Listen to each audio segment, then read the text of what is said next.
We face a daily barrage of high-stakes choices and digital noise. This constant pressure to perform often leads to a state of total mental gridlock.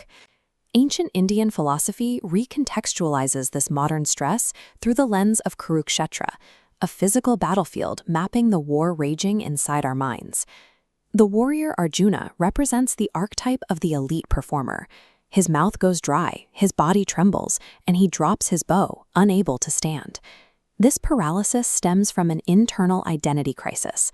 Arjuna's highest sense of duty is locked in a struggle against his fear and his attachment to the people standing on the opposing side. His charioteer, Krishna, acts as the silent observer.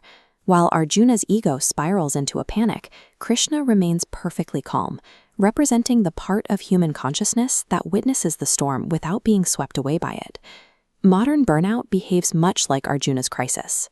It is a collapse of internal alignment, where our daily actions lose their connection to our deeper purpose. Arjuna presents a long, logical list of reasons to quit. He argues that the cost of the fight is too high, and that retreating into a quiet, inactive life is the only moral choice. Krishna listens to this impassioned plea for avoidance, and he begins to laugh. This laughter shifts the perspective of the entire dialogue. Krishna smiles because he views the field from a higher state of consciousness, one that sees Arjuna's life-shattering agonies as temporary fever dreams that vanish the moment the spirit wakes up. To bridge this gap, Krishna introduces Raja Vidya, the royal science.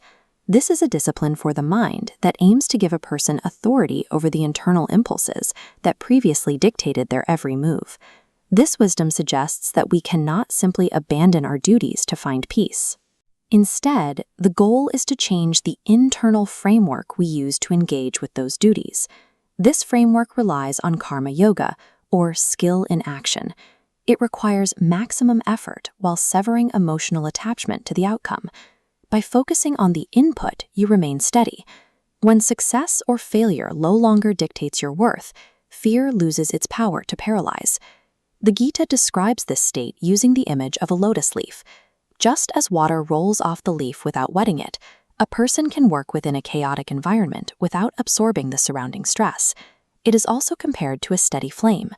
In a room filled with swirling, unpredictable winds, a mind trained in this discipline remains unflickering and calm.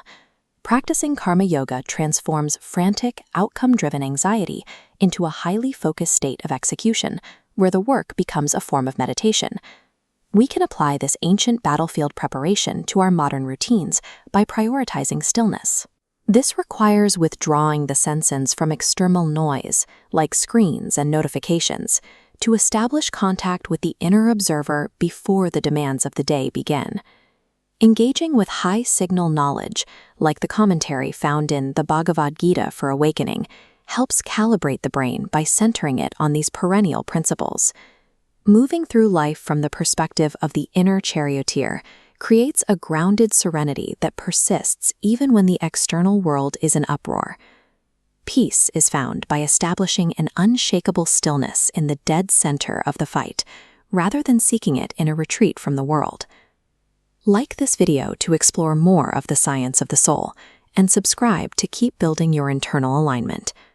If someone you know is currently struggling on their own internal battlefield, share this with them today.